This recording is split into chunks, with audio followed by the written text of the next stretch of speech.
The USB-C cable inside of the iPhone 15 box is not a data cable. Specifically, if you're buying the iPhone 15 Pro or the 15 Pro Max to take advantage of the new USB 3 speeds through the USB-C port, you do not want to use the included USB-C cable. I am letting you know, and I'm creating this video because I don't want to hear complaining online. I don't want to hear people being upset. They spent all this money.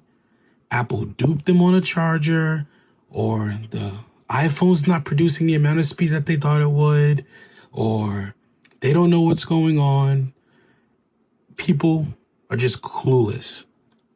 I'm creating this video so that way you can know what to do in order to get the speeds that you need to transfer the files, the videos, the photos, whatever it is that you're doing, to transfer them off of your iPhone 15, but more specifically the iPhone 15 Pro or Pro Max, because it has a higher transfer rate, to a computer or to an external hard drive.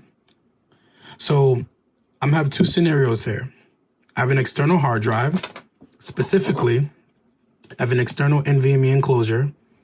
This is hosting a Crucial P5. This is back from like 2 years ago. It supports up to 5,000 to 6,000 megabits per second. I was using this specific NVMe hard drive that's inside of this enclosure, inside of my PS5, and it worked wonderful. I just had swapped it out for a newer Samsung Pro, but this one was working wonderful. So I didn't know what to do with it, so I put it in an external, and now I use it from time to time to like edit video on and like store certain files on it, and it works really, really well. I'm gonna plug this hard drive in using the USB-C cable into the iPhone 15 Pro Max. That's what I have here. And I want to compare the transfer speeds of the USB-C cable that comes into the box and an actual Thunderbolt cable that you will need to buy so you can experience the transfer speeds that everybody's been talking about, that we've all been waiting for, because we're using big files. We're creating big files. We need to download our raw photos. We need to download our Pro Raw video. We need to download all this stuff, right? I'm going to show you why. So let's get into it. First things first, I am using this third-party app. I couldn't find the Blackmagic design. I couldn't find that app anywhere in the App Store. It is available on Mac and desktops, and more than likely, this might be available on Android. Not too sure. I haven't checked. But I am using a third-party app. It's called Disk Test. Very straightforward. It's by a company named Magic Benchmark. It's right in the App Store. Now, before we proceed, and if you go ahead and download this app, just know it is free for only testing the iPhone built-in drive. It is not free to test external hard drives. So just like you're probably going to be looking at the $2.99 that they're trying to charge you, and you're going to think, is it worth it? Should I do it? Am I going to get hacked? Nah, there's no way. I was thinking everything above, and you know what? I bit the bullet and paid the $2.99, and I crossed my fingers, and I'm happy I did it. Will I be testing 1,000 hard drives in the future? Probably not, but this will help me indicate when I do plug an external hard drive in, maybe an external SSD, maybe external SD card. I can see the read and write speeds, so that way I can properly adjust and know what I'm going to get out of it versus just plugging something in, not knowing how fast it's going to transfer, and then maybe be upset and try to figure out why is this going so slow or why isn't it working, right? I can know my speeds of what I'm actually running and how it's connecting into the USB-C port, just to really understand the whole map of what I'm going to do to transfer my files off of my phone, or even onto my phone at that, right? Maybe you want to edit on your phone. Maybe that's something you want to do. So let's get right into it. So once again, I have my NVMe enclosure right here, and I have the USB-C cable. I also have a Thunderbolt cable that we're going to plug into after, so I can literally just show you the difference in transfer speeds, okay? All right, so let's go ahead and plug this in. So first thing we're going to do is we're going to plug this into the bottom of the NVMe. Nice, click in. And then we're going to plug this into the bottom of the iPhone. What I'll do is I'll take the iPhone off the stand. I'm going to plug this in. Now, actually, what we'll do is let me hold the drive up. I don't want you guys to think I'm playing games. So we're going to plug this in, and then we'll see it read it almost immediately, which is amazing. So it gets power immediately. Then we'll wait for it to read. There we go. It's reading. Let's put this back on the stand now. All right. So when you open up the app, you'll see all of the individual drives that you once were connected to, because it actually saves the history for each drive and how many tests you ran, which is pretty cool. I mean, if you're really into that stuff, it's not necessarily needed. This is not for your average user, but if you do want to get the data that you're seeking, then you may want to do this, right? But this is specifically for people that I know that are going to open up their box, try to plug in a USB-C cable to the computer, try to transfer files and say, this is so slow. Apple duped me. This doesn't make any sense. I just paid $1,000 for what? I'm going back to Android. Yada, yada, yada. All that wrapped up, right? I just want to show you this because you can't use this cable. And you should know this. If you're creative, if you're a person that's a videographer, a photographer, video Nixon on Instagram, if you're an influencer, whatever you are where you're creating content, you should know that there's a specific cable that plugs into your hard drive that gives you a higher transfer speed, a higher write speed, if you're working externally, and all of that good stuff. So what I'm going to do is I'm not going to test the iPhone speeds. iPhone speeds are pretty fast. Is depending on how much data you write, it runs from like 1700 megabits per second write and about 1100 megabits read. So it's actually pretty fast. It's actually pretty good. What we're going to do is, awesome, my watch is charged. What we're going to do is we're going to connect the drive. Now, this is the drive right here, but remember, I unplugged it. So I can't click on that drive. If I do, it's just going to show me my previous test that I ran, which I already deleted, right? So I'm going to go back and I'm going to click on Connect Drive. And then if I go back, it's kind of like the Files app on the iPhone, which is pretty cool. It's going to show me all my drives that are connected, including iCloud Drive on my iPhone and Bamboo Mobile, just like any disk test app that you have. You'll pick the source of where you want to, run the actual test. So I'm going to click Bamboo Mobile because that's the external hard drive. Then I'm going to click Open. Awesome. Now we're in the drive. So we can see, like I said earlier, I got 1 terabyte hard drive, 1,000 gigs, right? This is the P5 Crucial NVMe Gen 4. I have about 800 gigs free, 200 gigs used. Down below, you can see the tests that you ran previously. Obviously, I deleted them, so there's none for the drive. And then you have your read and write speed. What I'm going to do is this app is very simple, and I love it. All you're going to do is once you plug the drive in and you connect to the drive or open the drive folder so you can run the test, you're going to click on the settings icon over here, and you can change the data packet. You can change the data size on how you want to run the test.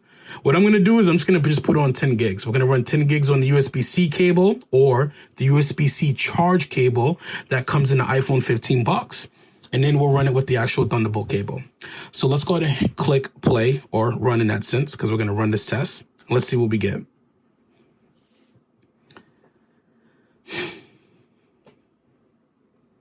Do you see this? Do you see this?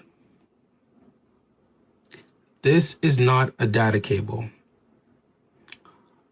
I'm saying this specifically because I've been waiting for this for a very long time. And I want people to know, and I want people to enjoy the experience when they buy an iPhone. If you do decide to get the new 15 and USB-C, or specifically the 15 Pro and 15 Pro Max USB-C, that you do need another cable. This cable is not going to do it for you. Yes, you can use the cable to charge your phone. Yes, you can use your cable to plug it into a computer. Yes, you can use that same cable to then update your phone from your computer. Yes, you can use the cable to then create a backup to your computer. Yes, you can do all of that. Plug it into your computer and sync your data. But this is how fast it's going to be running, right? And on the scale of just updating your iPhone, doing a backup, that's not that bad. I mean, if you do have a lot of data, then you may want to think about getting another cable now, right? But I just want you guys to know that you cannot use this USB-C cable that comes in a box as a data cable. It can run data. We can see this. We're already almost like 45 seconds in, a minute in, and it's only running at 40 megabits per second. I didn't even get to read yet, and it's still running. So you cannot use this cable. So please, guys, don't open up the box, try to plug in the cable, do all your hard work, and then just like trash the USB-C on the iPhone. So now, just because I'm just gonna stop this. This is stupid. This is no point. We know it can transfer some data, but it's not what we actually need. Especially as creatives in the field, pro users in the field, we want something a little bit higher. Now, in my case, I don't have a Thunderbolt 3 enclosure. I never really needed one, to be honest with you, because normally, like, the Macs that I get are Macs that are like, 4 terabytes. So they have like high storage. So the built-in storage is like amazing by itself. And when I have an external drive, it's just to store. Like, it's not really to work off of, even though I can work off of it.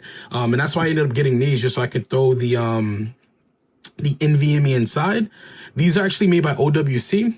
And I know they have Thunderbolt 3 and Thunderbolt 4 enclosures out there too. So, but yeah, these are made by OWC and actually really cool. They got some cool heat sinks inside, and this is full aluminum. So it's a cool chassis to like dissipate the heat from the actual drive itself if it does get too hot, if you're adding in on it.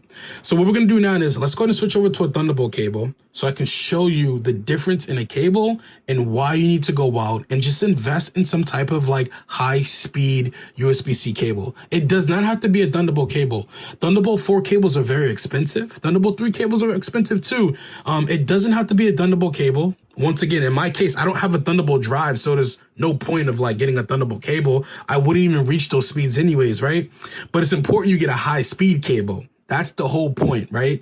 You want to get something that's marketed at high speed. Obviously, be wary of different people trying to claim they have different, speeds on the cables and stuff like that. But go with your recommended brand that you normally go with for cables and look for like a high speed USB-C cable or something that says like, 20 gigabits per second, 40 gigabit per second. More than likely, you're going to get the speed you need unless you have a Thunderbolt drive.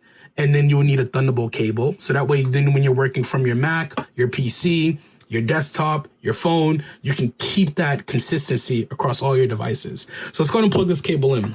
So this cable, I'm not going to unwrap it, but this cable is a little bit rigid, so I might have to finagle the phone a little bit. But let's go ahead and unplug this real quick. So we're going to unplug this, get the power out.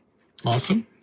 And we can see once we unplug the hard drive, it goes into like your last test that you ran. But because I canceled the test, there is no test that's completed.